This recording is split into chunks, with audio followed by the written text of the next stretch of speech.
Good afternoon, everybody, and thank you so much for coming. It's so wonderful to have so many people here, to have a full house. My name is Shana Hammerman. I'm the Associate Director at the Toby Center for Jewish Studies here at Stanford. So this is the face that goes with all the emails. On behalf of Jewish Studies, the Department of Art and Art History, and the Cantor Arts Center, we welcome you to today's event, Threading History, Jewish Americans and the Garment Industry. Propelled by the critically acclaimed exhibition on display at the Cantor Arts Center through January 2024 called Morris Hirshfield Rediscovered, today's panel of experts will situate Hirshfield in his context as a tailor turned self-taught artist, as an immigrant at the turn of the 20th century, as an American, and as a Jew.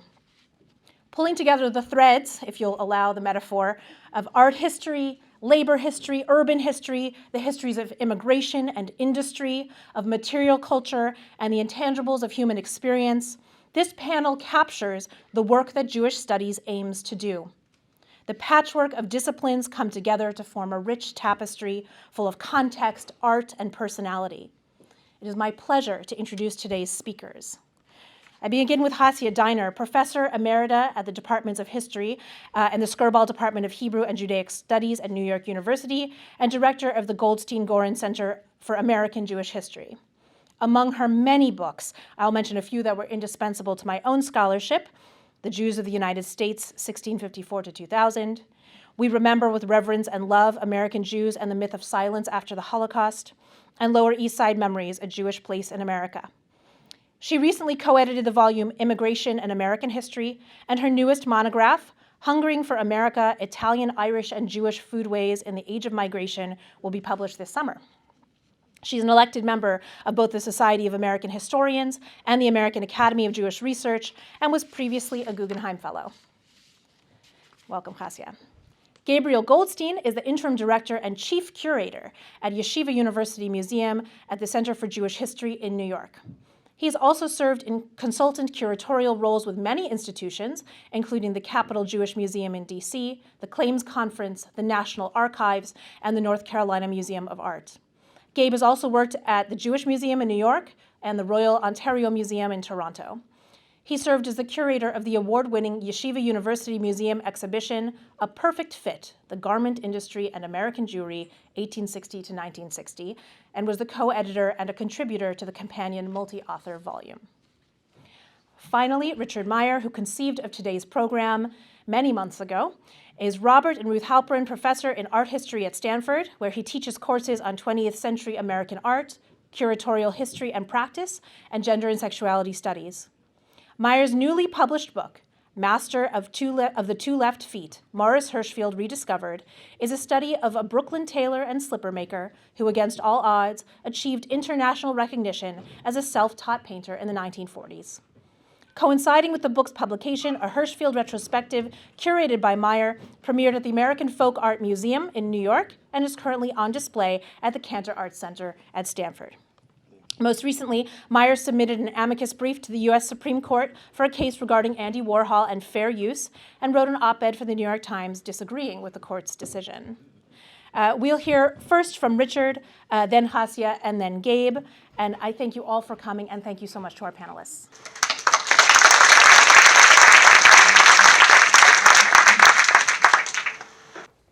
Thank you, Shana. I just am going to take 1 minute of my time to say, can you hear me? Should I be? I think I'm wearing various microphones, but okay. It's been such a pleasure working with the Toby Center, the Jewish Studies program, and with Shana, with Steve Zipperstein, with Eva Clem, and everyone has been just so supportive and made the collaboration quite seamless. I also want to thank the Department of Art and Art History, especially Pavla Levy, who this chair, and the Cantor Arts Center, both of which supported this program. And also, I'll just say, without embarrassing them too much, it's been a pleasure working with the two speakers. Okay, the tailor story. Born in 1872 into a poor Jewish family in Russia-controlled Poland, Moishe Hirshfield emigrated at the age of 18 to New York City. He was part of a large wave of immigration of Ashkenazi Jews seeking to escape pogroms and other forms of anti-Jewish violence in Russia and Eastern Europe. After arriving in New York at Ellis Island, Moshe changed his first name to Morris and found a job as a pattern cutter in a woman's cloak and suit factory. No photographs of Hirshfield at work in the garment industry survive, but a later picture of pattern cutters provides a sense of the job.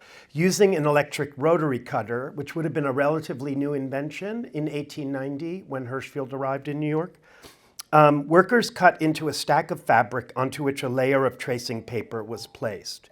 In this photograph, two men on either side of a long table work on what may be the front panel of a jacket or the bodice of a dress. A third man, further from the camera, cuts the lower portion of the garment. Slivers of paper and fabric litter the floor. An important part of the cutter's job was to arrange the various parts of the pattern, sleeves, front lapels, front panels, lapels, pant legs, in the most cost-saving way possible, where you wasted as little of the fabric as possible.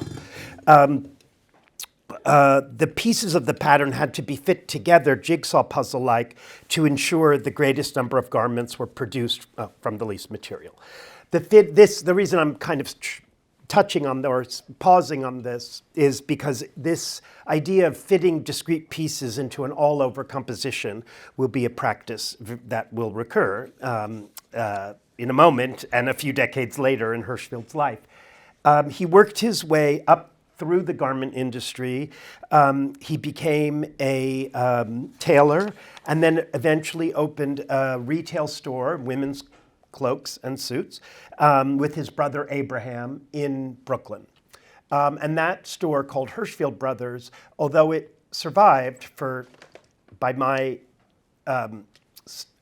research, 12 years, it survived for 12 years. It was not, as Hirshfield said, could not be called a success, by which he meant it didn't make money.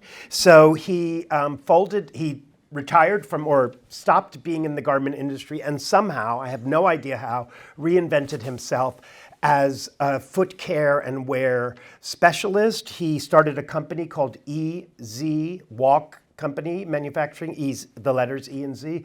He designed orthotic devices like ankle straighteners and arch supports. But what made the company fabulously successful was the boudoir slippers. The line of boudoir slippers, all designed, this is part of them, called Foot Pals. They're so comfortable and, they're like pals that you wear on your feet. They're so friendly and reassuring. Can you still hear me if I come over here? No? Okay. I like to usually be mobile, but I'm not going to because I'd rather be audible. And I'll just put in a quick plug for the show next door, which is one of the things that I decided to do is to have an artist remake Warhol, sorry, it is a little pop, but remake Hirshfield's boudoir slippers to the exact specifications of his original patent illustrations. So these are all on display next door with the patent illustrations because I was thinking about how to make history come alive, especially material history. And I felt like the black and white patent illustrations just wouldn't truly show the inventiveness. Literally, he was an inventor. I mean, all of these were patented, as were some of his arch supports and so forth. Okay, so this was a very inventive man and very knowledgeable about feet, which will also come back into the picture in a moment. So when health concerns forced him to retire in his mid-60s, at the age of 63, he had these health concerns, and then at 65, he decided that he couldn't go back to the work he was doing, and he started the career that he had always wished he could have had, which was painting. He, without any training, without any connection to elite culture, without any knowledge of the New York art world or any art world, he began painting, and the very year that he finished his first two paintings, which are both in the show, Beach Girl and Angora Cat, they were hanging in the Museum of Modern Art. I don't think there's any other artist that I've ever studied or learned about whose first paintings, the same year they were completed, were hanging at MoMA or any major museum. His moment of greatest visibility was but also controversy, was in 1943, so right in the middle of World War II, when he was given a one-man show, which is what it's called, then at MoMA. And one of the things, this is the invitation, the members' invitation to the show, the opening. And one of the things that's interesting to me is that, well, first of all, his slipper career is just never mentioned. I mean, that's what he'd been doing for the previous 20 years. But the publicity and the museum and many of the reviews reach back to the tailoring, because that's, I think, easier to understand what actually, and I think it also is more closely aligned with old world Jewish, when I say old world, I'm sorry, Eastern European and Russian immigrants, and because more than half of all Jewish immigrants, according to my research, went into the garment industry at this point in the 20th century, in turn of the 20th century. But what is kind of, I think, remarkable about this invitation, you don't see the very thing that is on display, which is paintings. You don't see a painting. Every single painting he'd ever made was on display in this show. And it wasn't hard to have them all because they hadn't sold. So you could, but what I just want you to see is how the pattern cutter, so I don't know I wish I knew where they got this photograph. It's not Hirshfield, but a pattern cutter. You see that it's almost as though he's drawing, the drawing is coming out of the device, as though the pattern cutter is becoming the artist, the draftsman. And it's a very complicated photo montage, but you see there's a dress form here. Is my cursor showing up? Okay, good. And then there actually is a drawing for a painting you'll be seeing in a moment. The drawing comes in parts, but this is there. You see the face of a female figure. And then this is a photograph that the MoMA commissioned of Hirshfield by a photographer who would later become quite famous as a photographer of artists, portrait photographer, Arnold Newman, a Jewish photographer. And then there's this kind of abstract trapezoid, which sort of inverts, in a way, maybe this piece of fabric that you see. But a very complicated composition, and I think, which was actually created by Newman. After he did that photograph, he cut out the head and pasted it in this field. But I think partially it's about connecting Hirshfield to the avant-garde, to the Russian avant-garde and photo montage. But I think more it's about bringing his tailoring and his experience in the garment industry, making that on par, or the precision of that, the craft, the carefulness, bringing that in dialogue with art in a way that it never was. Take it seriously. Here's the painting, the great painting. These are the drawings that you saw a little bit of, and you see how he pieces them together, like you could say a dress pattern. Also, how he flips them. So the figure on the left, and in the middle, it's supposed to be in a mirror, but as you can see, it's not a mirror reflection because you don't see two backs when you're facing a mirror. You would see, the front of the body, but it's more like a pattern that you've cut out and flipped over. And here is the painting in our show. And we have a dress pattern and partially I'm just wanting to, as was the curator of the 1943 MoMA show, Sidney Janis, who discovered Hirshfield, also a much more assimilated, wealthy Jewish man who had been in the shirt business before he became an art collector and dealer, who discovered Hirshfield and then made this very complicated diagram where he talked about all the different sources for Hirshfield's art, including dress forms. So tailoring is there, and the bodies that Hirshfield paints, the female bodies, which are almost always field, they're not based on any actual women, which you can tell, but I think they are based on dress forms and mannequins, at least the memory of them. I don't think he was painting from them. But I think, and he told the press, I mean, this was, by this time he was 70, he was married to a woman named Henrietta, a long marriage, 4 kids, observant Jews. He said it wouldn't look right for me to have young women coming into the house to pose for me naked. And especially because there was no room in the house other than the bedroom for him to have his studio. So, okay. But then the press, I'm going to just accelerate a little bit. The press took this tailor fact, the experience, in a quite different way. And for example, tailor-made show suits nobody, and picking up on his pattern cutting exhibit by museum cuts sorry figure. There was a way in which his career as a tailor and also his location in what Newsweek called the wilds of Brooklyn. Bensonhurst was what Manhattanites called the wilds of Brooklyn. So as though it was this remote locale. He had run a business for 20 years on 14th Street, the Easy Walk in Manhattan. He took the subway every day. Like, he wasn't this remote outsider, but that's how he was presented in order to tell this primitivizing story, which even the press said was like he was like something out of a fairy tale. But that's how he was sort of cut down, if you will. It says exhibit by museum cut sorry figure. I'm just going to read one line, which is sort of amazing to me. This is in tailor-made show suits nobody. Enough, it's at the bottom. Enough of it is enough of an oddity. It's the lost sense of proportion by the modern in giving all of the ground floor main gallery to the fumbling old man who hasn't an idea why they like him. He has to be presented as not just clueless, he's almost literally falling down in the museum or fumbling. And he's so uncultured that he doesn't understand why, for example, Picasso or Sidney Janis or Peggy Guggenheim, even though Hirshfield had an extremely high opinion of his own art. So one of the things I've just mentioned that Hirshfield, in a sense, had his own response to tailor-made show suits nobody. He did a painting called Tailor-Made Girl.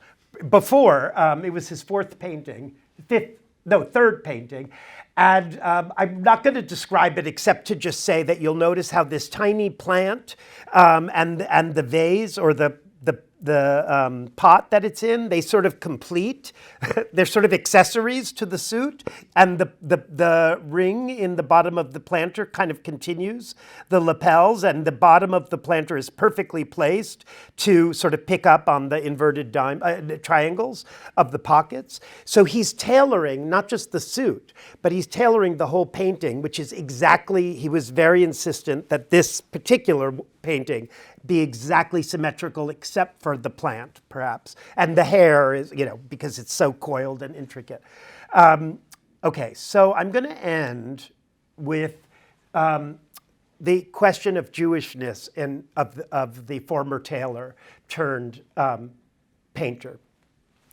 This is in the middle of his career. He finishes his first paintings in 1939. He dies in 1946. He starts, in 1943, he starts painting works from the Old Testament, from the Bible. This is Moses and Aaron, and he also does Daniel in the Lion's Den. Both of them are on display. And part of there are many things that are amazing about this, but remember that he's from Poland. His shtetl has been burned to the ground. Poland is the site of mass genocide of Jews. Again, and Hasia can, and Gabe can tell us more about this, but I believe that there was more known than sometimes is said by people in the US about what was going on at the time in the war. But the fact that he would paint Moses and Aaron, that was not something that, to my knowledge, that Jewish American artists, they were not there. We forget, I think, about the anti-Semitism within the US during the war. because we think of it, the US, I think, as this savior. But the fact that he comes out with this, and as I mentioned, first of all, he reads Hebrew, he speaks Yiddish. This man who was presented, and Polish, probably Russian, he is presented as unlettered because his English is broken, speaks 5 languages. And you could see the writing on the 10 Commandments. Okay, but I'm going to continue. I'm going to end with this painting, which would seem to be, and I argue, is completely secular. It's called College Grounds, and I'm just going to read you one paragraph of what I wrote about it in my book, Master of the Two Left Feet. Morris Hirshfield, but which, by the way, he was called as a denigration, but I kind of reclaimed that title. Okay, as an honorific. No existing college campus corresponds to Hirshfield's view of a bright blue, loosely Spanish colonial building capped by a red-tiled roof and a cupola with arched windows. The building is set off by 4 red street lamps and a marvelous multicolored path leading to the front entrance. Okay. After the book was complete and the show was curated and it opened in New York last year, I got a letter from Archie Rand, who I'd heard of but never had met. He's a Jewish painter who teaches at Brooklyn College. And he said, basically, that I was wrong. He said that my contention that the building, and I say this about virtually all of Hirshfield's buildings, are fabricated fully from his imagination. He said, so the email says, College Ground is absolutely identifiable as Hirshfield's local shul where he prayed, the Orthodox congregation Young Israel of Bensonhurst, which is still located at 48 Bay 28th Street, and that was just steps away from his home. I have attached an early photo of Young Israel for your inspection to compare with the paint. So I have inspected it, and now I'm sharing it with you. And I think there's very interesting things to say about the ways in which College Ground might be inspired by the local synagogue, even as it's also secularized. Especially, for example, you can see that the Jewish stars, which are on the top of the building, and I'm sorry, can't quite, I think in the glass, yes, above the entrance, have been removed. So, to conclude, weaving the old world into the new and Jewish culture into secular life, that's why I like this comparison, even though I had no idea of it, okay. It is hard looking at this juxtaposition not to yearn for a world where the move from local synagogue to college campus might be as seamless and peaceful as Hirshfield proposes. If the artist took away those Stars of David from the facade of his imagined college building, we might say that he added them to the 10 Commandments in Moses and Aaron. The Star of David was not associated with the Jews until centuries after Moses' day. So this is Hirshfield's own, and maybe there were other modern additions of the Star of David. The removal of Jewish stars in one painting and the introduction of them into another was not, I think, an erasure of Judaism, but a claim to its place within the fabric of modern American life. The pediment on which the 10 Commandments rests is no less dazzling than the multicolored, magic-carpeted road to higher education in College Ground. Religion and secular knowledge are neither at odds with nor collapsible into one another. They share a visual lexicon drawn from the realm of Hirshfield's imagination. The two coexisted within the expansive artistic vision of a former tailor who, decades after his career in the garment industry, continued to sow disparate remnants into wondrous new possibilities.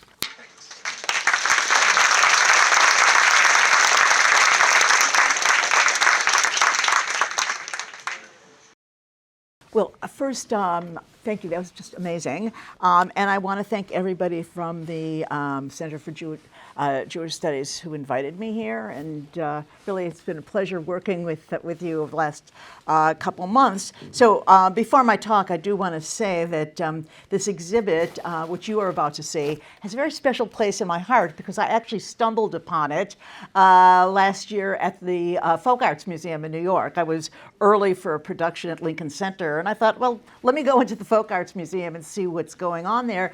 And I saw this amazing exhibit, and then my next 3 house guests who came to visit New York had to go and see it with me. So I've now seen it 4 times, and I loved it each time. I think you've seen it more than I have. So, and one of the things that certainly moved me in this, besides whatever personal stories, is that it really dovetailed with a history that I have been studying now for many decades over the course of my career. And so that will be my launch into this talk. So in the century from the 1820s through the 1920s, somewhat over 3 million European Jews immigrated to the United States, an exodus representing about 1/3 of Europe's Jewish people. And while the sources of that migration changed over the course of that century, moving from west to east, and actually also including parts of the Ottoman Empire, certain profound similarities characterized that 100 years. The emigration reflected the dwindling up economic prospects for young Jews, who made up the majority of the immigrants, and escalating levels of difficulty for Jews as Jews. So that connected the beginning and the end of the century. The lure of American opportunities made the destination, the United States, also a commonality from beginning to the end. But a third and very important similarity, which is the hook to this exhibit, is the involvement of Jews in the garment trade, was a bridge from that beginning of that century of migration until its end, and ended only because of immigration restriction. The involvement of Jews in the garment trade tightly connected the century's start and its finish. It bridged the experience of Jews in the pre-migration setting and in their American home.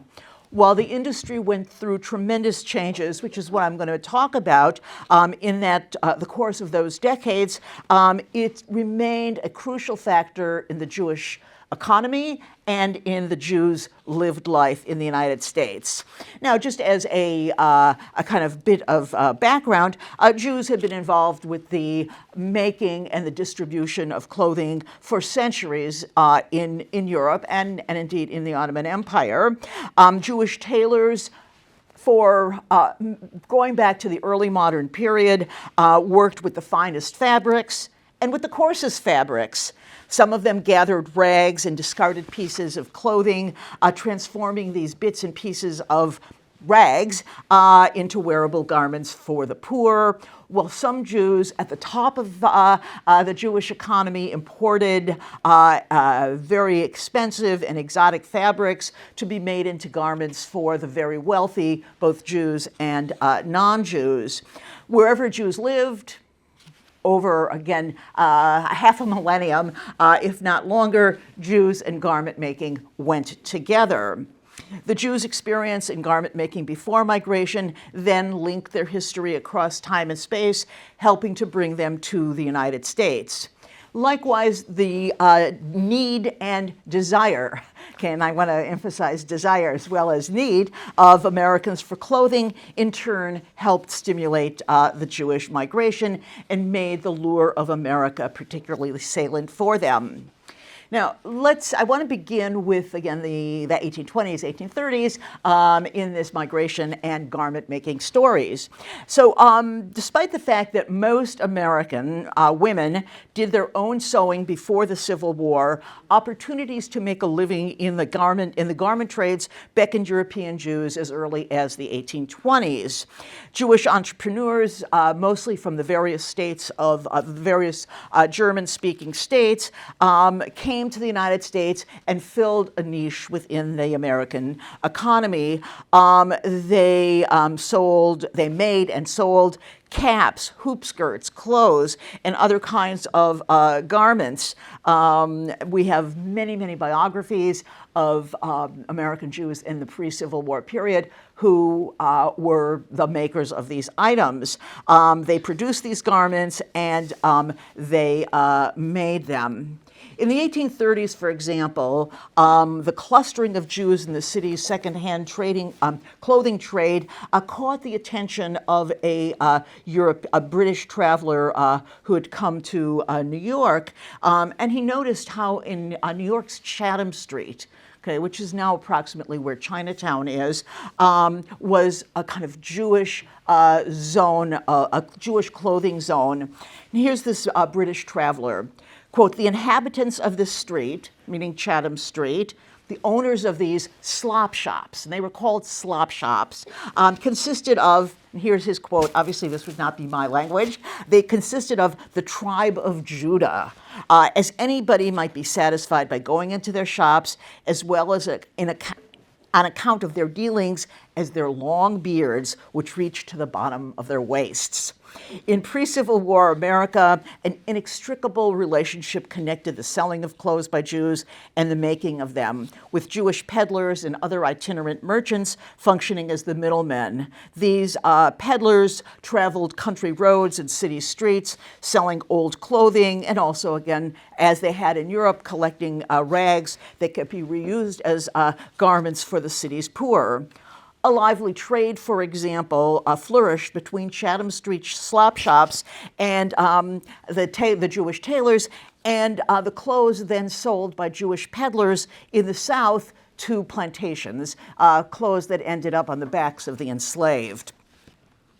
The dense connection between Jews and the making of garments in the antebellum period did not just encompass New York.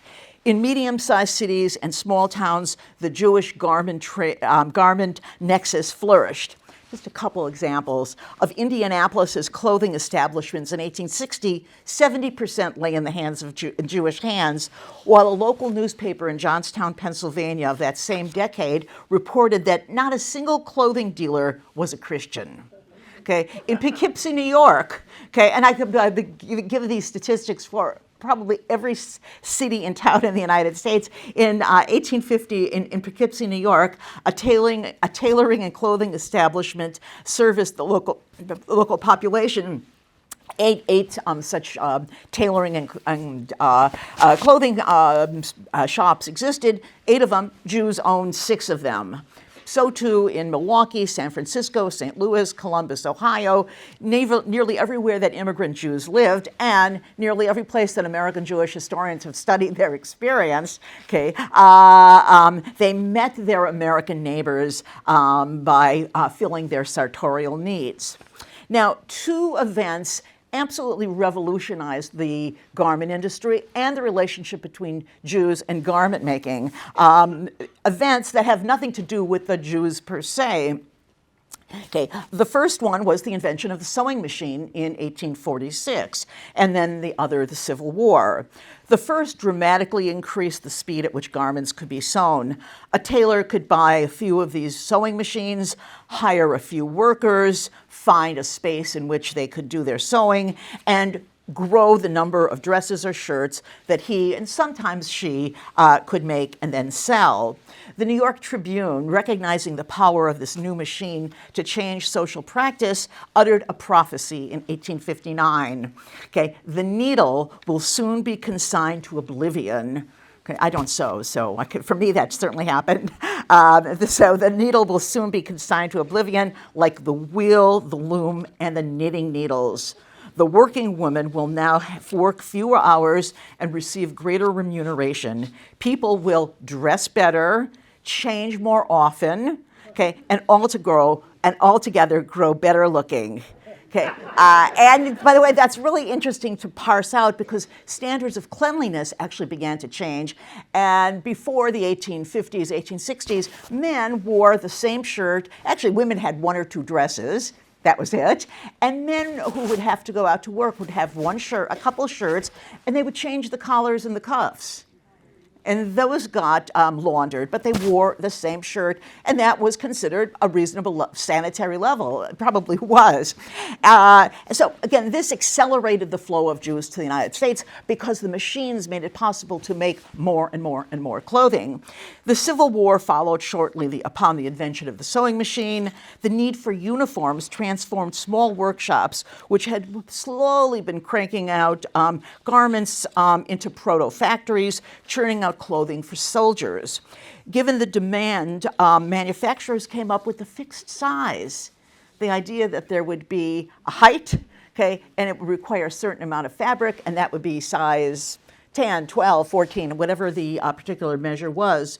Jewish garment manufacturers saw the Civil War opportunities made possible by the sewing machine and jumped into that enterprise.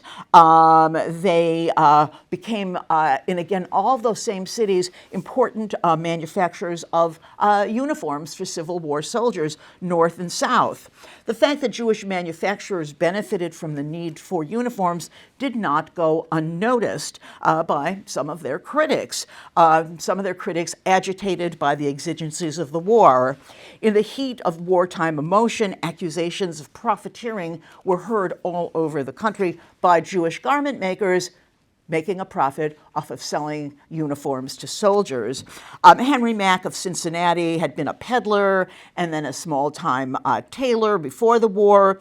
He received some very generous contracts for uniforms while he happened to be serving on the Hamilton County Military Committee, the local draft board, and this then led to a kind of a barrage of words in the local Cincinnati press about Jews and profiteering and war and garment making.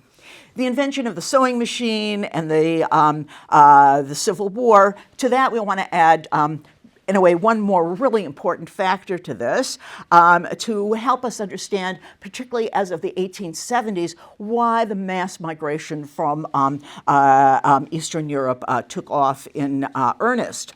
All over the country, young women, whether they were the American-born daughters of immigrants or just young women whose families had lived in the United States for many, many decades, increasingly began to work outside of the home in the few years between the end of schooling and marriage. And in those years where they weren't in school and they weren't married, they wanted clothes. They worked in factories, and they began to work in factories and in department stores. Some of them taught school. Some of these young women all over the country flocked to another machine, another new machine, the typewriter.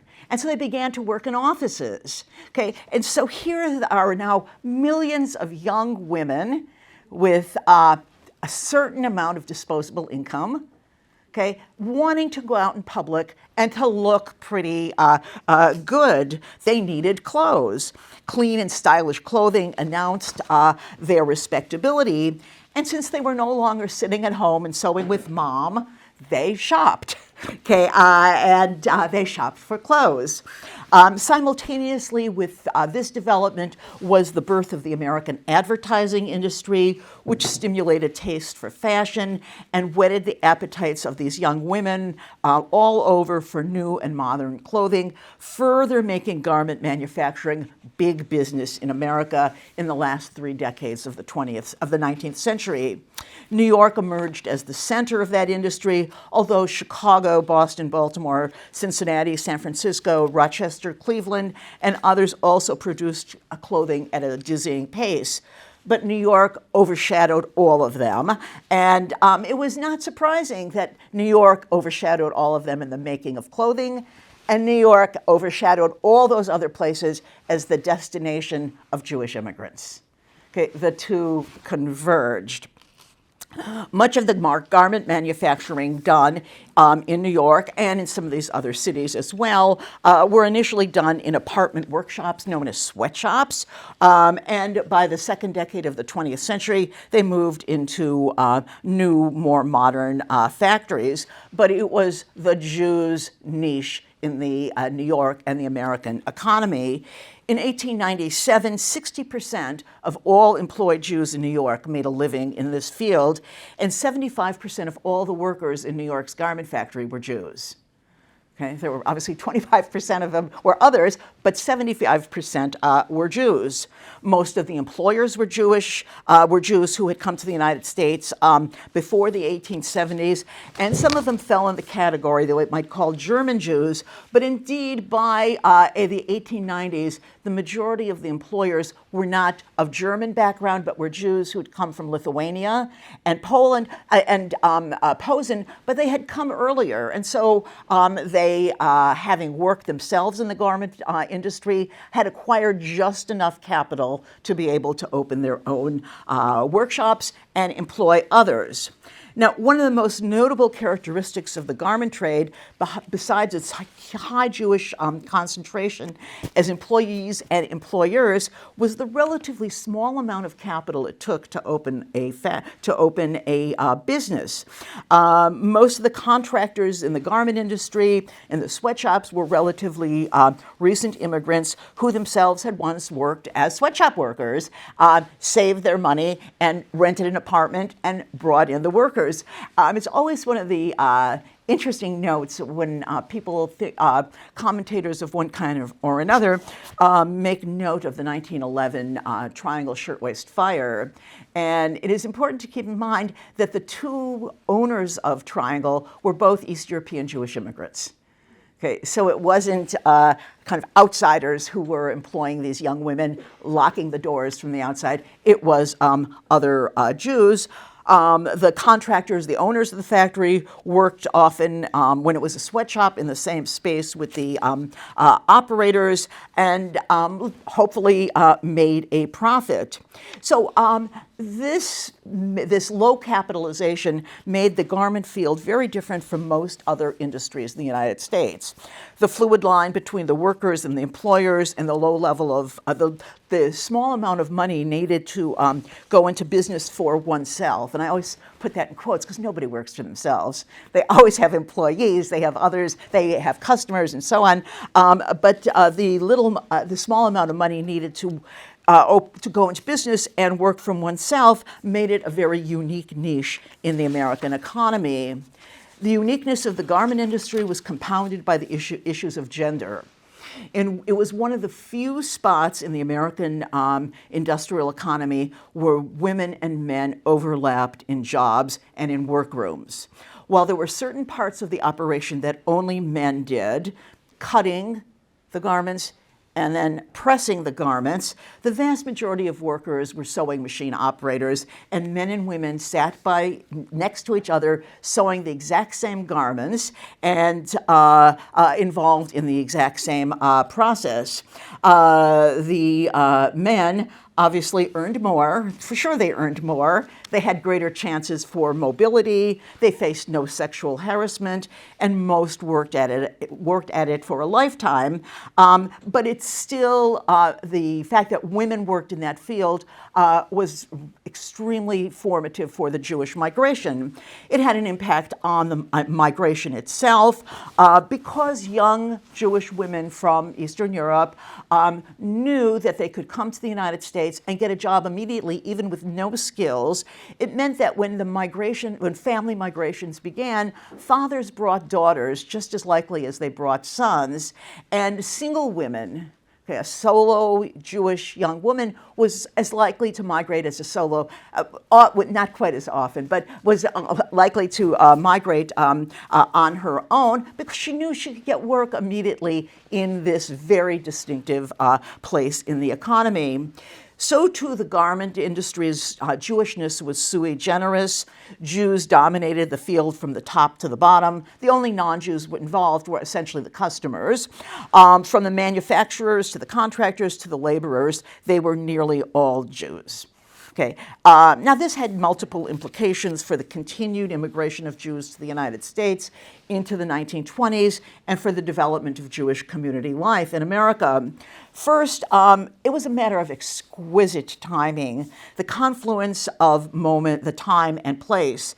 East European Jews, already comfortable with garment making in one form or another, came to New York and elsewhere precisely when the revolution in garment wearing, garment making took off. This happened in part because the East European Jewish migration, that East European Jews were on the move to America, choosing to remain in the hugest numbers in their port of entry. Had the garment industry not burst out of its pre-industrial mode when it did, the East European Jewish migration might not have taken place, or might have taken place in a very different way.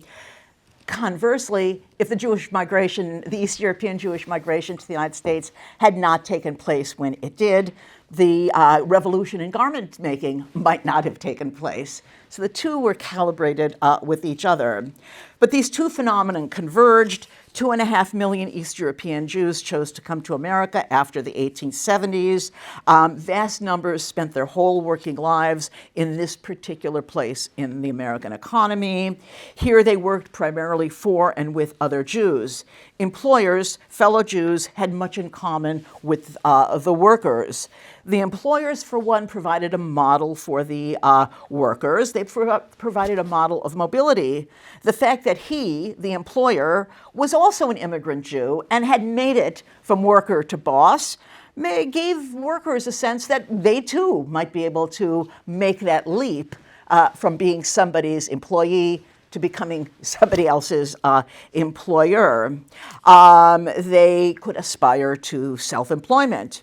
There was nothing about the employer, not race, not religion, not ethnicity, not nativity, that put him in a category that was unattainable to any given worker as the workers saw it. Unlike their co-immigrants in steerage who came to America in the same years, for example, people who were coming from Italy or the non-Jews from the Slavic lands and went to work for others, a Hungarian immigrant coming to work for Carnegie Steel. Okay, very little in common between that immigrant and Andrew Carnegie and his successors. They shared no common origins, no bond of communal responsibility. Immigrant Jews went to work for other Jews who shared much with them. They had a common language, a common history, and understood themselves, although they were fighting all the time. I don't want this to be a story of getting along, but they understood that they had a common culture and destiny. This proved to be a double-edged sword. From the point of view of the workers, this commonality bred a sense of tremendous resentment of the workers against the bosses. They saw no reason why the employers, immigrants just like themselves, Jews just like themselves, why they should live better and make more money. Okay, why they should earn a much more robust income. The workers considered themselves entitled to as good a life as the bosses, who had really just come to the United States a decade before them, or two. Okay, same background. The impetus for unionization in the Jewish trades grew on part out of this, what I would call an internal Jewish class civil war, a kind of class consciousness, not in the abstract, but I'm a Jew, he's a Jew, he shouldn't have more than I have. Okay, Jewish employers were also shaped by the Jewishness of their workforce. While initially they viewed the act of giving a friend or a relative or just a fellow Jew a job in some kind of filthy, crowded sweatshop as a favor, over time, they could not ignore the demands shouted by the women and men in the immigrant community, in their immigrant community, for better wages and better working conditions. The creations of the Jewish unions, the International Ladies Garment Workers Union in 1900 and the Amalgamated Clothing Workers Union in 1914 took place with dramatically less stress, although there was with less strife, although there was, again, a great deal of conflict, but less stress, less strife, and opposition from employers than unionization efforts in steel, automobile, coal mining, textiles, and the like, and that is any of the heavy industries, where the employers and the employees shared nothing. They had no sense of kinship, one side to the other.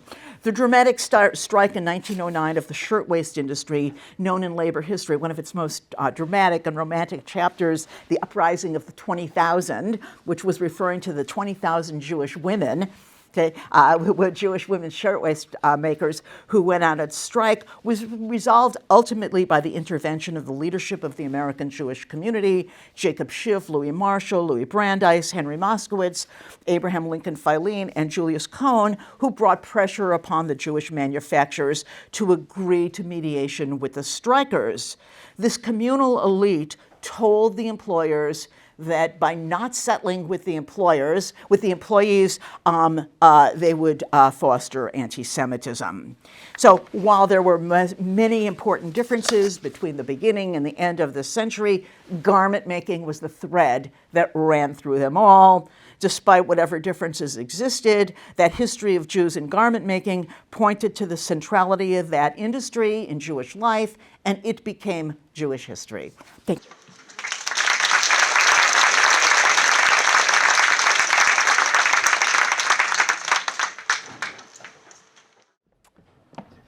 I extend my thanks as well to all of you for joining us this afternoon. It's great to see such a large crowd.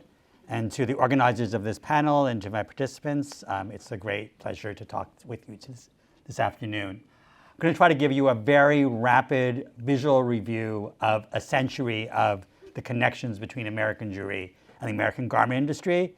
Hasia has given us a wonderful overview of the history, so I can try to give this more of a visual sense. Here we are in the Bay Area. So I'm starting with the most iconic garment in American clothing and a San Francisco storyline. And this is important because, as we've seen from what Hasia said, what we think of as our grade school American history of westward expansion, here the gold rush, canals, railroads, wars, etc., is very much tied in, and immigration, tied into this story. This is the second oldest pair of jeans known. It is from 1900 to 1901. It is a pair of 501s, very similar to what we know till today. They were patented first in 1873. Here we'll get to see the front and back view with the one famous button fly. Very similar, really almost iconically similar to what we have today.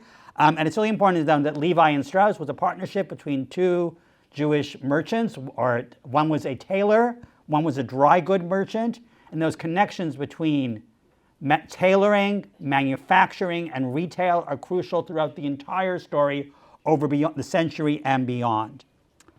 As Hasia just said, it's really the Civil War that creates this massive demand, a new demand that was never been seen aside with the sewing machine and production for clothing. This is the 6th Maine Infantry in 1863. And here is a Civil War uniform from 1861 to 65.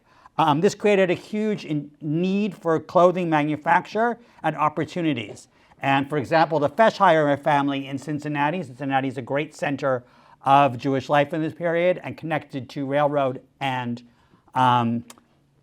canals and waterways, and also very conveniently located. So the Feshheimers in Cincinnati could manufacture both Union and Confederate uniforms, and they stayed with uniforms. Here we see their uniforms in the 20s, and here are their police uniforms in the 1961. So we have this continuity across generation. We talked about new inventions, new technology, and that includes, here we have in 1870 approximately sewing machine made in Boston, first invented in 1846, and a gas iron patented in 1898, made by the Gross family in Chicago with the Magen David stamped there on this new technology of the gas iron. Now we just mentioned this, that tailoring and sewing involved both male and female workers. This is a lithograph from 1874 explaining the tailoring process.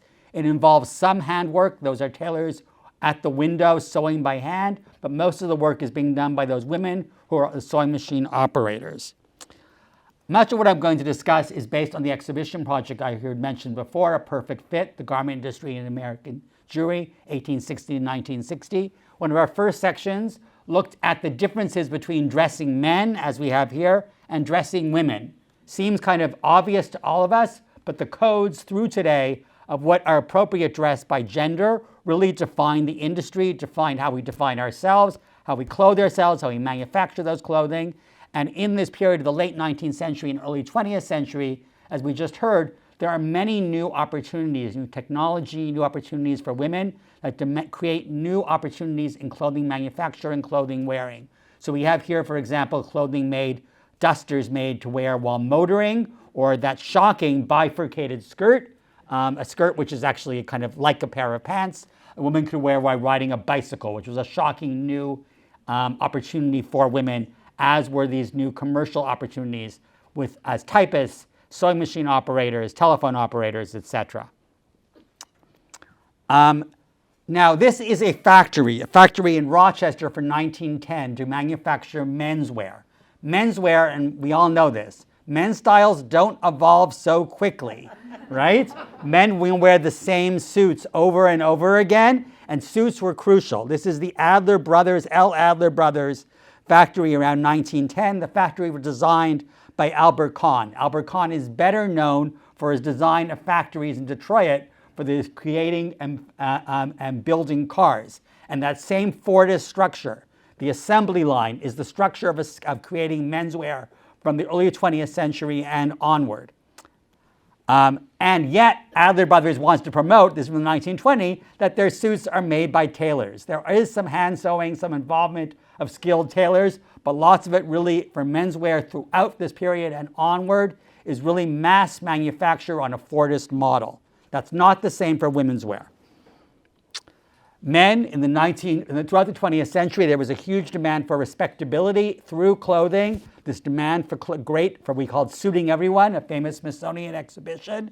The clothing then became the kind of definition of respectability in America, and for men that meant suits. It also was promoted through advertising and new publishing. These are two ads and editorial coverage in a magazine called Apparel Arts, published in this 1934 edition. Kind of handsome, debonair American men, it's a new definition.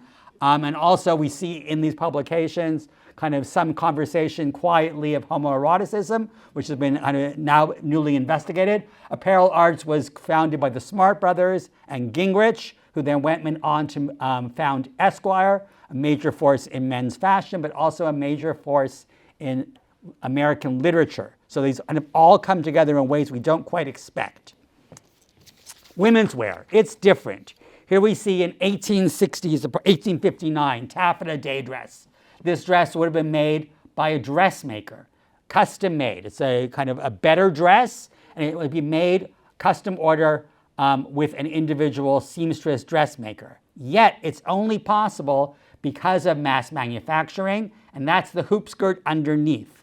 So here we see two hoop skirts, the big new trend. This is really mass manufacture. This is making objects out of metal, and it became one of the areas of new Jewish involvement.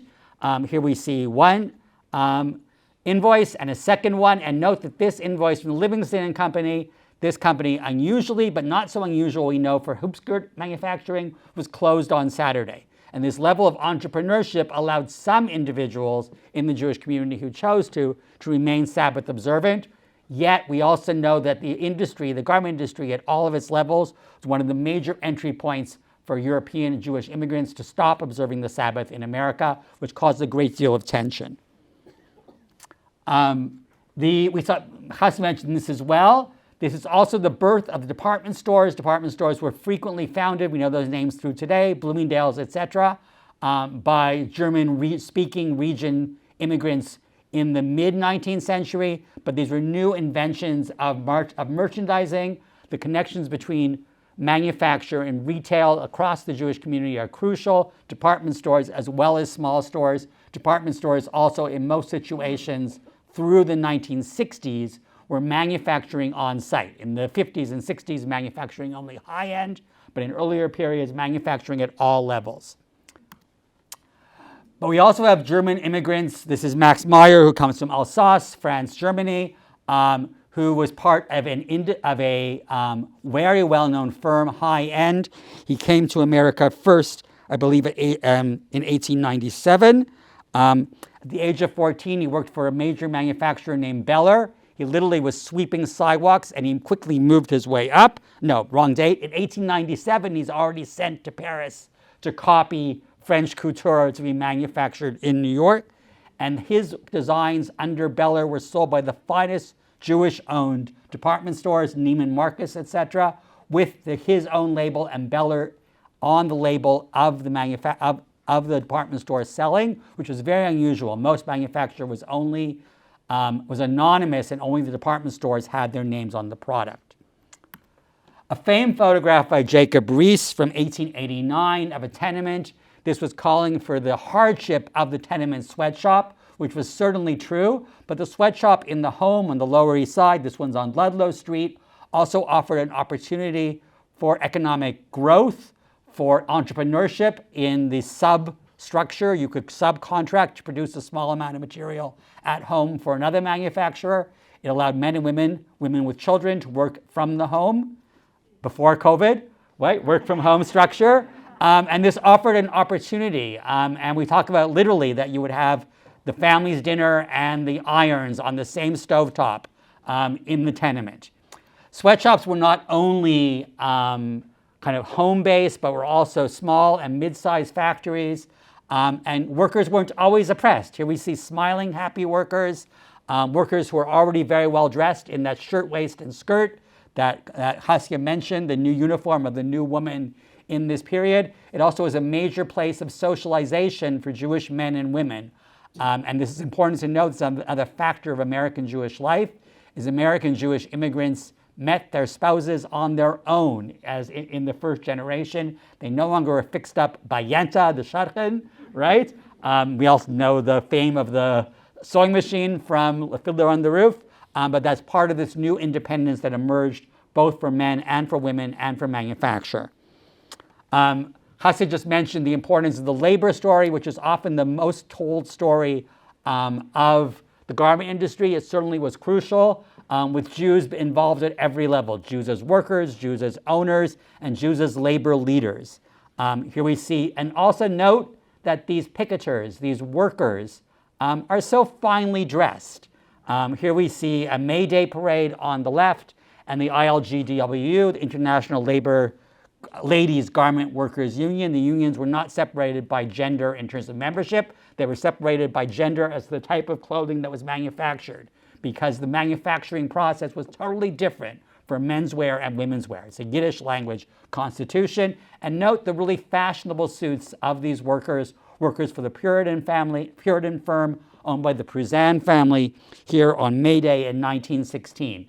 So not only do we have the story being told from the supply end, right, rather also from the demand end. The Jewish workers were also purchasing the same clothing they were manufacturing, or that their neighbors are manufacturing in a different shop. Very quickly, almost immediately, there's a kind of connection between Jewish manufacturing and Jewish communal identity and Jewish communal involvement. On the one side, you see an advertisement from 1912 from the Kirschbaum Company, a Philadelphia menswear firm. But on the left, you're seeing an 1898 fundraising letter on Kirschbaum stationery, where they are writing to their suppliers, their alpaca suppliers, and saying, please, once again, give to the charity ball of the United Hebrew Charities of Philadelphia. So right away, the connections with communal building, with philanthropy, with leadership, and also a real willingness to use your clout as a manufacturer to raise money for the Jewish community shows this connection between all levels of the community and this industry. In 1898, right away, right? World War I, the story goes on. Again, new demand. Here we see a uniform made by the Sonneborn family, Sonneborn firm, Henry Sonneborn and Company, circa 1917-18 in Baltimore. Huge company. At one point, they had 4,000 workers. And you see this kind of massive factory producing World War I uniforms. Again, this kind of new demand, new opportunity in menswear manufacture and Fordist menswear thing. World War II, we're taking big jumps. New rules, rationing, new demand. This is the Milko Company. It's a New York area-based lingerie company owned by Sephardic immigrants from the Ottoman Empire, mostly who turned up after the fall of the Ottoman Empire at the end of World War and they reconfigured their firm to no longer manufacture lingerie, but rather to manufacture parachutes. And that happened most famously here in California, Coal of California, like the ultimate California story. The Cohn family owned a workwear firm. Their son, Frederick Cohl, tried to become a famous Hollywood actor. Didn't quite work out. 2 years later, he takes over his father's business, changes his name from Cohn to Call, and establishes the Coal of California company, which really kind of defined swimwear and leisure wear for America and part of that California story. And here we see, as they're advertising during World War II, that they're primarily making parachutes, but still making some swimsuits. The swimsuit in the illustration is a swoon suit. And what's interesting there, you can catch that, is it's made to comply with rationing. And they were not allowed to use any elastic in the construction of the bathing suit. And the bathing suit was invented by a famous swimsuit designer to only work with lacing, which was kind of a new invention and part of that. And World War II demanded great new innovation in design because of rationing and also really because of the closing of Paris. A lot of the industry over the early 20th century was built on copying French designs. There already was a great deal of American innovation, but World War II, with Paris closed down, really made America stand out on its own. Classic image of 7th Avenue, the center of the garment industry, the center of women's wear creation. Because of women's wear, those changing hemlines, changing designs, new need for lots of suppliers, for covered buttons, for elastic, made this kind of center of production in 7th Avenue in New York. Not the only place, but definitely the center of mid and higher priced manufacture of American fashion over decades. These are push boys pushing the racks along 7th Avenue, a classic scene of New York life. Nettie Rosenstein, she's our great kind of hero. A lot of people have not heard of her. She was a famed designer of the 20s, 30s through 50s. She worked at the highest end. She was covered, as you can see here, in Look magazine and Life magazine for the glamour of her production. This is high-end ready-to-wear. These are not custom gowns. She produced for all kinds of very valued and important women. And what's important is she worked, and really unusual, is her name was Nettie Rosenstein. We all know Ralph Lauren, right? Lipschitz, through today, and certainly in this period of the 20s and the 30s and the 40s and the 50s, Jews did not have opportunities in the same way except in this industry. It was very hard for Jews to get into what we now think of, into finance or banking. It happened, particularly in kind of emigres who arrived in the 1840s to 1860s from German-speaking areas. But gentleman's agreement, the Judaism was kept, and the Jewishness was kept quiet. True for many designers. Hattie Carnegie, another kind of famed American retailer and fashion force, but she chose the name Carnegie, based on Andrew Carnegie, even though her born name was Konigsberg, not Nettie. And here we see two wonderful examples of evening gowns. An evening gown from 1936, and Nettie, Chanel was known as the founder of the little black dress, but Nettie really made the little black dress known. And this is about 1949 little black dress detail by Nettie. Adele Simpson. Adele Simpson is another. She did change her name, but she really kind of is a sample, like Nettie, of this opportunity for women and Jewish women in entrepreneurship in a time when those opportunities were not available elsewhere. Jewish women had business acumen and leadership in this industry in a way which was not available to them elsewhere, and really for women in general and for Jews in general. And it's very unusual in this mid-century period. And they had access to the highest level of influence and sophistication. As you see here, Adele Simpson is designing for first ladies. This is for Lady Bird Johnson. She was a guest at the Johnson Ranch. And she's what's I think great about Adele also is she was hired by a company as a designer. And in 1949, she bought out the owner and bought the company for herself and became a leader. And that's a really unusual, it's not unusual, there's several of them. Molly Parnas, I could keep on going. Carolyn Schnur, who are exemplary of this model of fashioning identity, this opportunity for growth that was really unparalleled for women and for American Jews in this period. Didn't only happen in New York. Here we see Hirschweiss, which translates as white stag. They had two generations. The firm was formed in 1939. It's a great story of its formation. They initially produced water-resistant sailcloth, but they were upwardly mobile based on the success of their textile firm, and they sent their son to Dartmouth. At Dartmouth, he learned about skiing, and he came back to Portland and said, we should go into the ski wear business, which was a brand new area, and established new ideas, and this is very important for the West especially, for leisure wear, for sportswear, both in the Northwest and in California, and really kind of also this for the elite market in America, and White Stag, Hirschweiss, became a brand that we still know to today. And also the other kind of great industry of California that established an American culture and American life based on Jewish innovators is the movie business. And in California, movie business worked hand in hand with the California fashion business. So here we're seeing Dorothy Lamour selling coats made by a Jewish manufacturer in the California fashion scene handout from, where are my notes?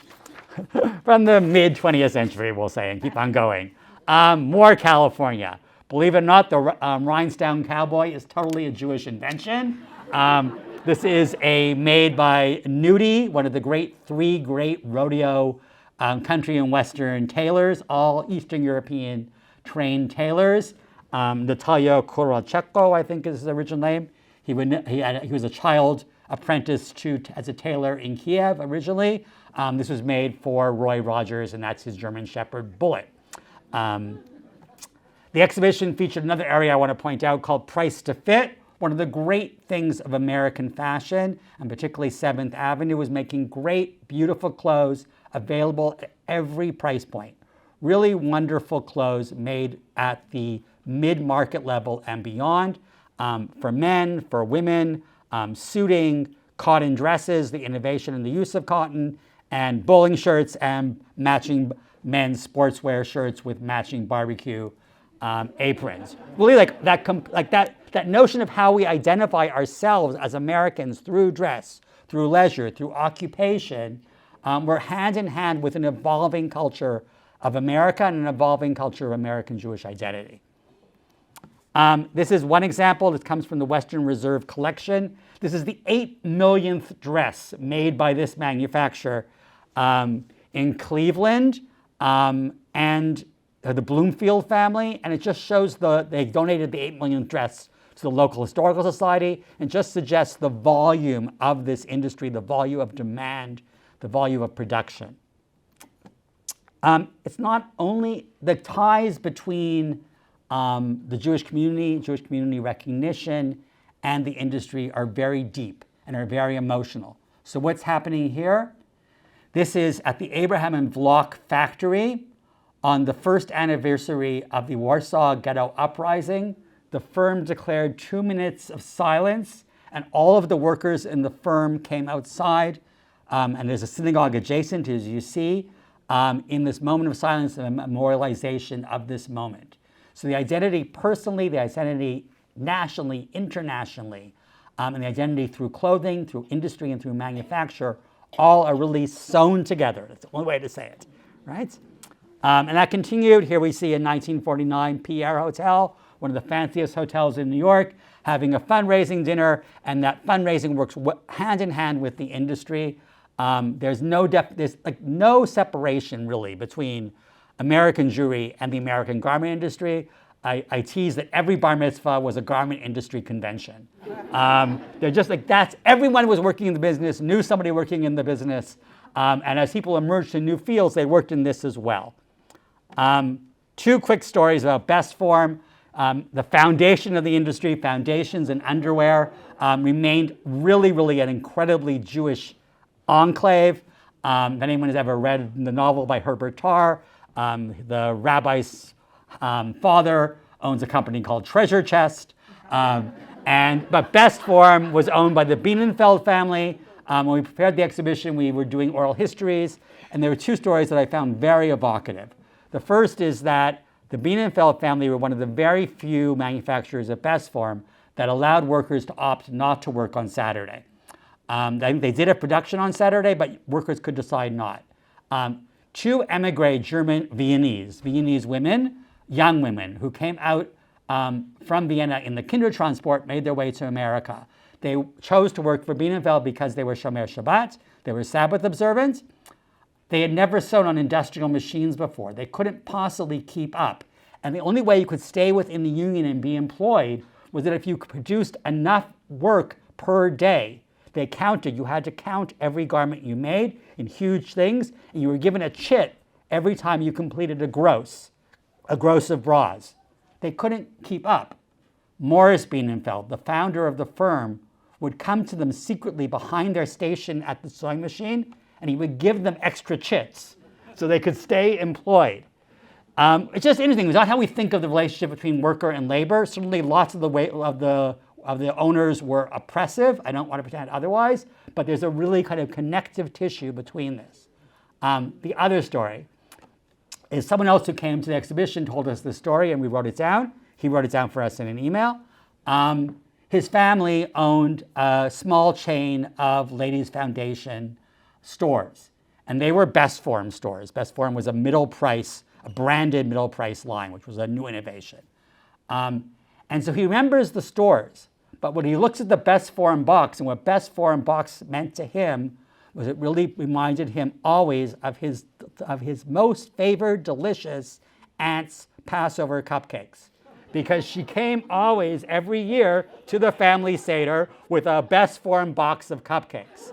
And I just think it was just like, right, exactly. It's just so symbolic of the storyline.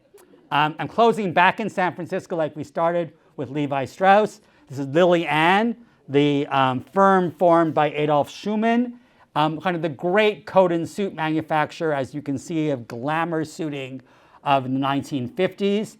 And it shows California as a center of coats and suits, of American fashion identity. And what's also kind of intriguing in terms of this reversal and independence of America through Jewish innovation, Jewish building of an industry, Jewish kind of self-identity, is that Schumann created after World War II a traveling fashion show of American fashion, which was presented in France, not a French show coming to America. And he was actually awarded Légion d'honneur, the Legion of Honor, by France for his use of French fabrics in American fashion. So we think of America as being independent. We think of American Jewish identity as being literally sewn together with garments from Levi Strauss through Lily Ann and beyond. This continued an onward migration and immigration of new European know-how and skill. Just kind of Judith Lieber in 1956 fleeing Hungary, worked initially for Nettie Rosenstein, Mamie Eisenhower's inaugural ball gown and purse.